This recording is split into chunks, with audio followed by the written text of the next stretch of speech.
This is the sermon for September 18th, 2022. And I want to summarize and bring up some points from a book by Rachel Held Evans called Searching for Sunday. It's a good book. We read it for our theological study group West that meets in Freeport. It's a clergy and lay group. And it was just too good. I wanted to raise that for all of you. So I'm going to read from Psalm 78, 1-2, and 34-35. Give ear, O my people, to my teaching. Incline your ears to the words of my mouth. I will open my mouth in a parable. I will utter dark sayings from of old. When the people suffered, they sought for God. They repented and sought God earnestly. They remembered that God was their rock, the Most High God, their Redeemer. And from 1 Corinthians 1:18-21. For the message about the cross is foolishness to those who are perishing, but to us who are being saved, it is the power of God. For it is written, I will destroy the wisdom of the wise, and the discernment of the discerning I will thwart. Where is the one who is wise? Where is the scribe? Where is the debater of this age? Has not God made foolish the wisdom of the world? For since in the wisdom of God the world did not know God through wisdom, God decided through the foolishness of our proclamation to save those who believe. And John 3:17. Indeed, God did not send Jesus into the world to condemn the world, but in order to set the world right. I wanted to bring up some things that need to be said within the church, and I don't think they're said enough. And so I'm going to try and keep this shorter and just hit some high points to bring out some high points. So Rachel Held Evans says, millennials aren't looking for a hipper Christianity. So the more hip, the more cool, the more trendy. Young people are not looking for that kind of Christianity or that kind of Jesus. Rather, folks are looking for a truer, more authentic Christianity. So what does that look like? This has been my question because I'm very interested in this. I'm not interested in traditional, standard, old-time religion, God and country, kind of John Wayne and Jesus. I don't know, just the way the church has been for a long time. I think that our culture has in some ways moved on from that, and that there's just less interest. They think that's what church is, kind of the traditional standard, be good or go to hell. And harsh as that is to say, I don't think that's what Jesus was about. And these scriptures talk about the wisdom of the world is judgmental. The wisdom of the world is you're no good, shape up or ship out, and God will help you shape up. And people aren't interested in that anymore. And I'm not interested in figuring out what the world wants and then answering that. I'm also not interested in that. That would be the hip Christianity that Rachel Held Evans. I want to know about the authentic Jesus. I want to know about grace, because grace is surprise. Grace is surprise through and through. It's the kind of surprise that brings tears of joy, of laughter, and a deep feeling. And so that's what interests me. And I think that's what Paul is talking about in 1 Corinthians 1. So, it's the human desire to make God a bigger version of ourselves, a bigger, better, grander version of whatever it is that we want. And I don't think that's what Jesus is about either. I think when we look for the surprise in grace, in Jesus, because it's there in the Gospels, it's there even in John 3:17. The world really thinks that Jesus came to judge. And Jesus will come again to judge. And there are scriptures that indicate that. And if there's going to be judging, that's up to God. But that's not what Jesus was about. Jesus brought surprising grace, shockingly surprising grace. And that's why Paul in 1 Corinthians 1 calls the foolishness of the world, the wisdom of the world is still foolishness. The best wisdom of the world is helpful, but it doesn't free us.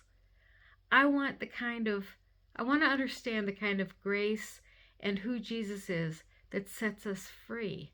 And Jesus was all about setting us free from bondage. And bondage sometimes is the world's ways. Sometimes it's the church's way. And there's bondage within the church. And that's what I want to teach. To me, love given and received, forgiveness given and received, grace, it's surprise, and the surprise sets us free. You know, the church often looks for success. The most trendy churches today are looking for success and putting on your best face and trying to polish the image. And we have it together. Come and join us. If you want to have it together, come and join us because we have it together. No. The church at its best, like I've said in the past, is more like a 12-step recovery. I'm Brenda, and I'm a sinner, and I'm broken. And I've been set free. And so that's the church at its best, where we're honest about both failures and celebrations. When we doubt, when we struggle, if we can be honest about that, if we can be real with people, that would be the church at its best. And if I teach nothing else but that, that's what's needed. And I think that's what Jesus is about.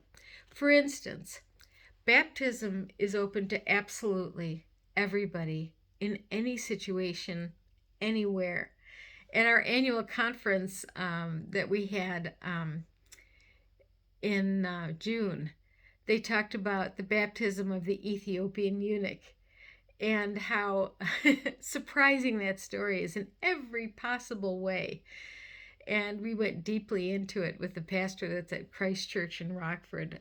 She led the whole conference in Bible study. It was just delightful. Surprise. Baptism is open to everybody. The scandal of the gospel is not who it keeps out, it's who it lets in. And that's the thing, is Rachel Held Evans found that she was raised in a judgmental church that said, these people are good, love these people. Those people are bad, hate them.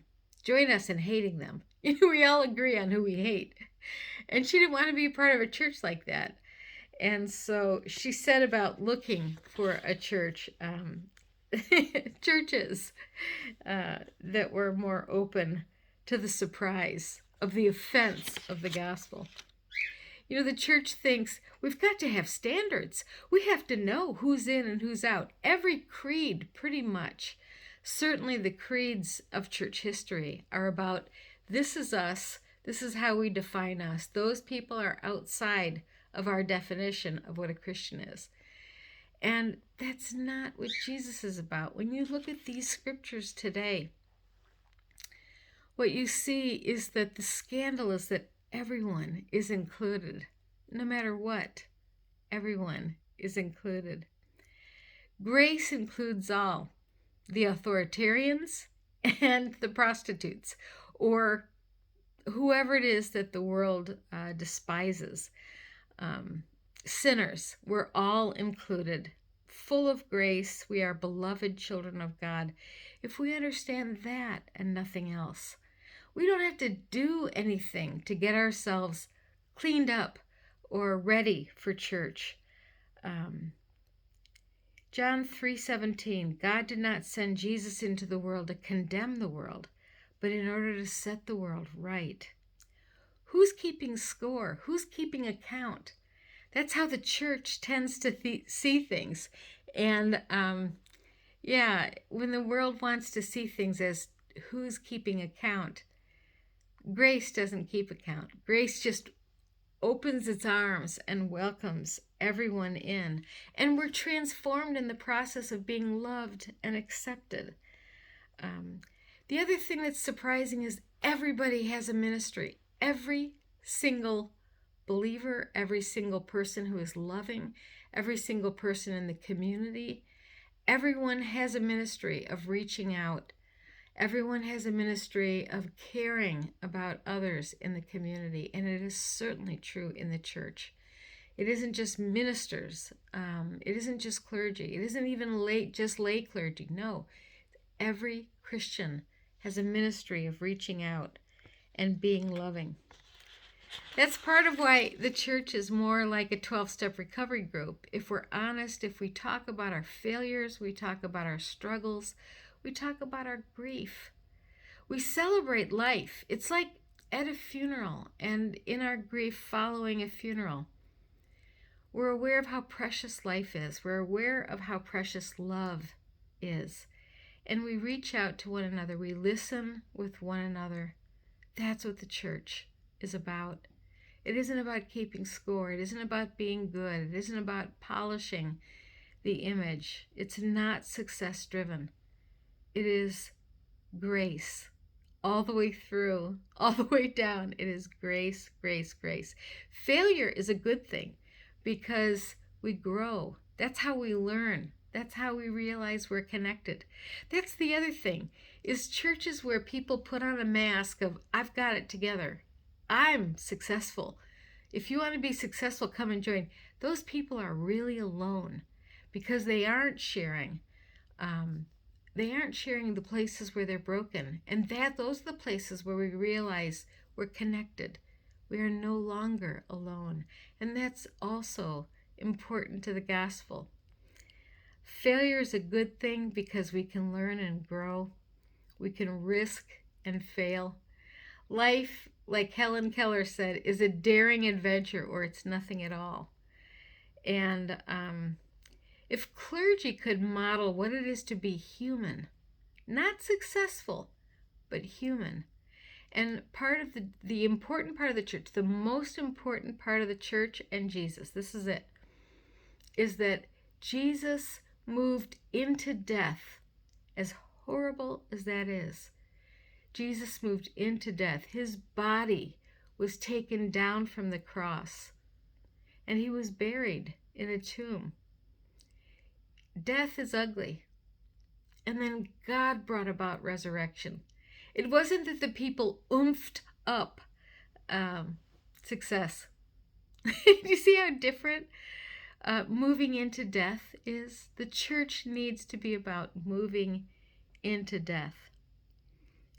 We realize how fragile and precious human life is, and love. And love given and received is eternal. Love given and received is the essence of the church. And forgiveness, mercy, grace are all part of love being given and received. We receive it from God, and we give it to one another. That's the church. That's the foolishness of the gospel in contrast to the wisdom of the world. And it's not about keeping score, and it's not about defining who's in and who's out. Grace is for all.